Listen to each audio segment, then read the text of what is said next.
Hey guys, it's Ben here with VW Family Farm. I thought today would be an excellent day to review and show you how I built the tiller hiller.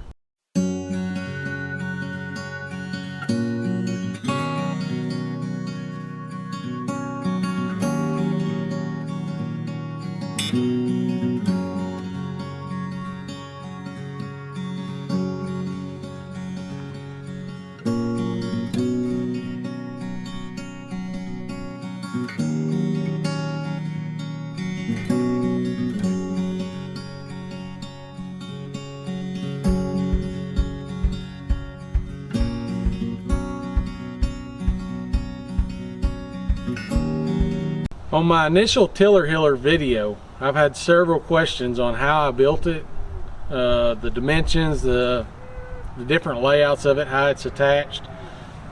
I've been needing to rebuild mine.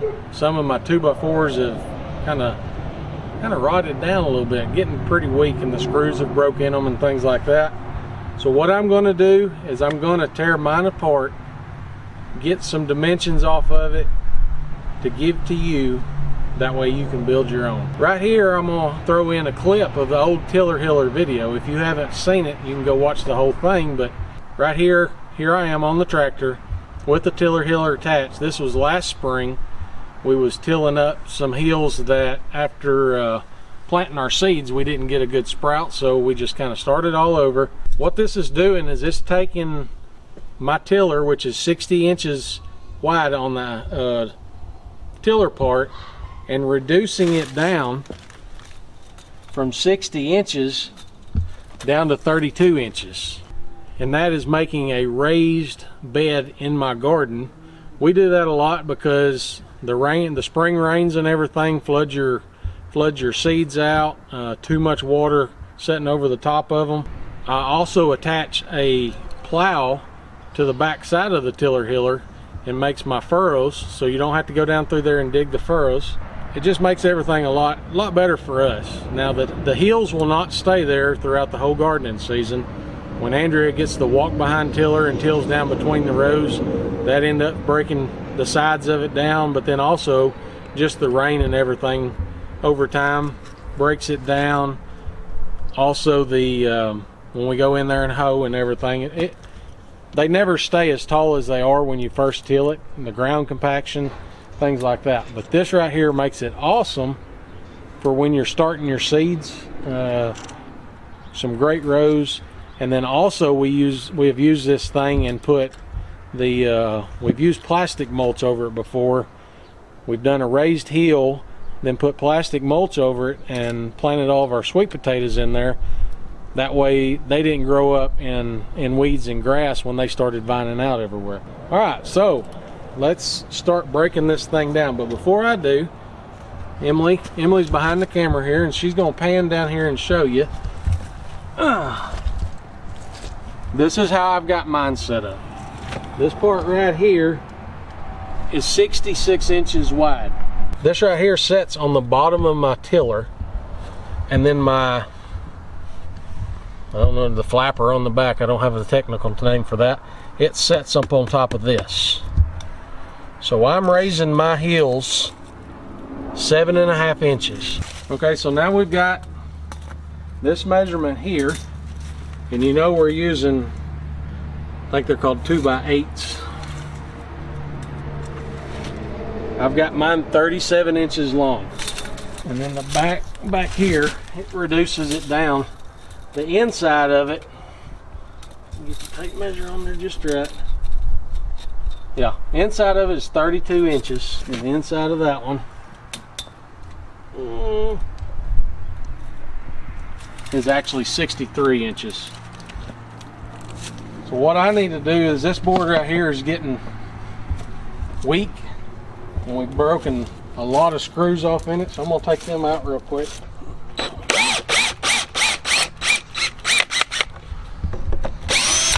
That one was broke.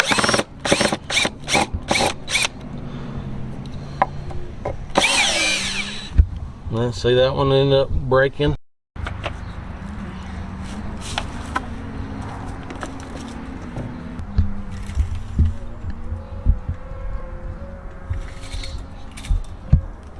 55 inches.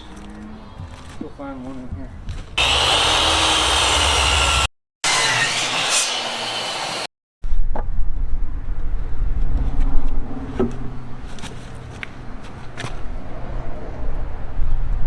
Alright, I got an 1.5 inch overlap of this, and I'll show you in a minute why that is. But then also, it's recessed back off the front 4.5 inches. That way this piece will slide up on the tiller, and this is going to bear a lot of the weight, and it sets on the tiller. And I'll show you that when we hook it up.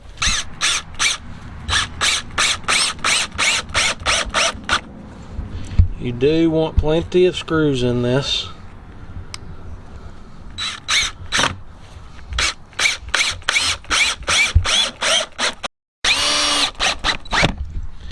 And I'll probably have to end up replacing these bottom boards here eventually, but I'm trying to make them last as long as I can.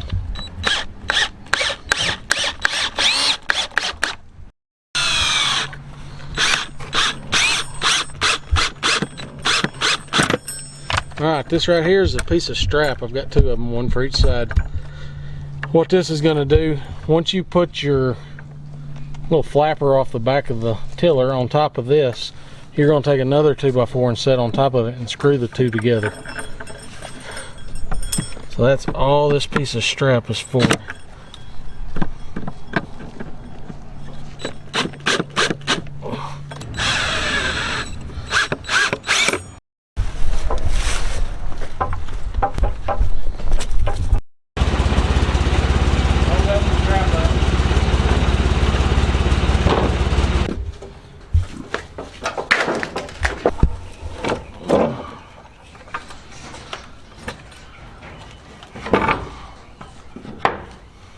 This here, we notched this out so this piece will set on this foot, but that way this is still down level with the ground. So I would notch that out however your tiller is. And then also on the 2x4 here, I notch it out so it slides up in there. I'll get that done.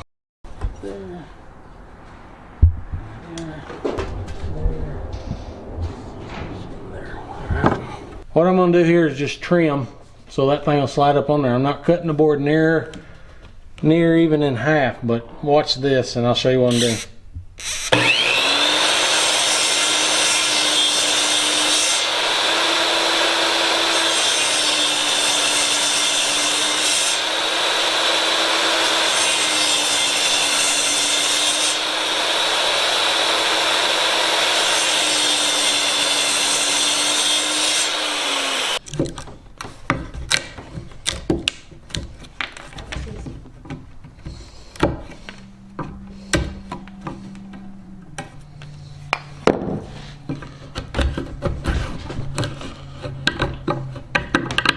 Now you've got your little notch to slide up in there.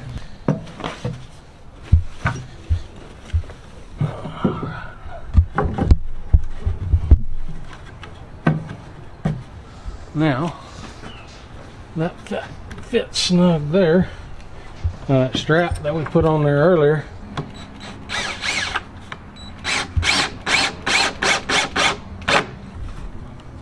Oops, I messed my... See? I get in too big a hurry sometimes. Now this needs to be trimmed off.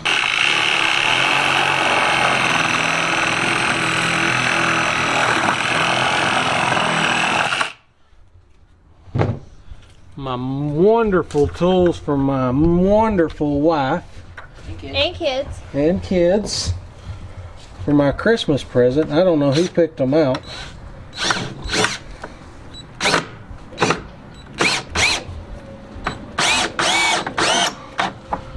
There you go. So now that is fastened to the tiller. It will not come off there.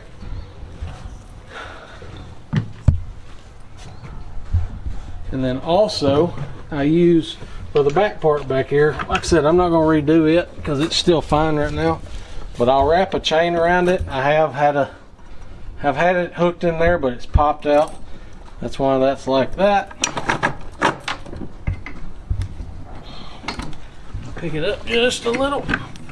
And then that way, when you pick the tiller up, the actual hiller, the weight of it's picked up with that chain too, and it's not putting all that pressure on those boards. As you can see, there's my plow for my furrow. I've got a few different ones if I don't want such a big one. That one's for our potatoes. I'll put a smaller furrow on there for like beans or whatever. And as you can see, I'm not a perfectionist at all times. My cuts aren't straight. I had this board on there first. The only thing I didn't like is when you till it really powdery or whatever, a lot of the dirt would pile up here.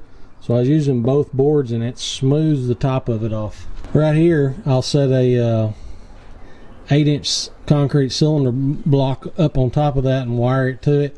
That gives it weight as it's dragging through the dirt.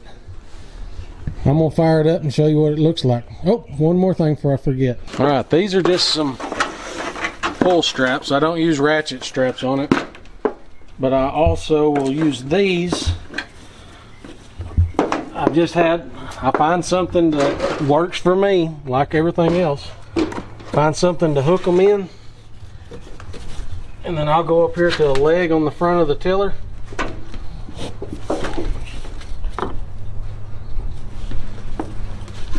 Hook that right there and pull it tight, and that keeps it pulled up on the tiller right here. Wrap it up there like so.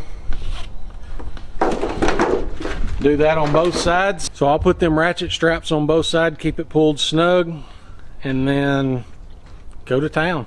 Always pay attention, make sure your chain doesn't come off. That helps lift up the back of it. But I'm gonna show you what that looks like.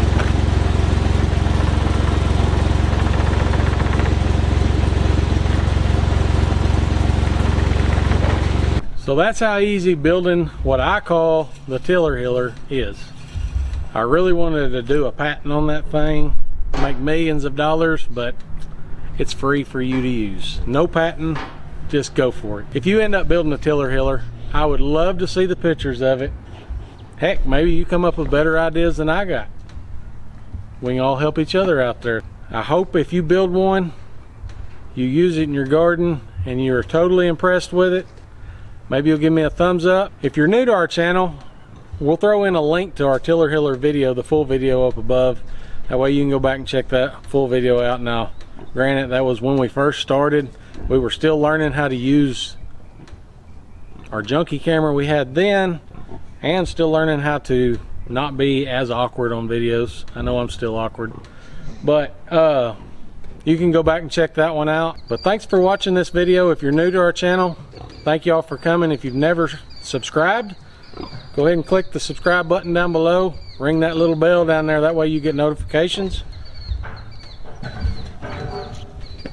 think my pigs are getting hungry. Yeah. Those are our heritage breed old spot pigs. We love them.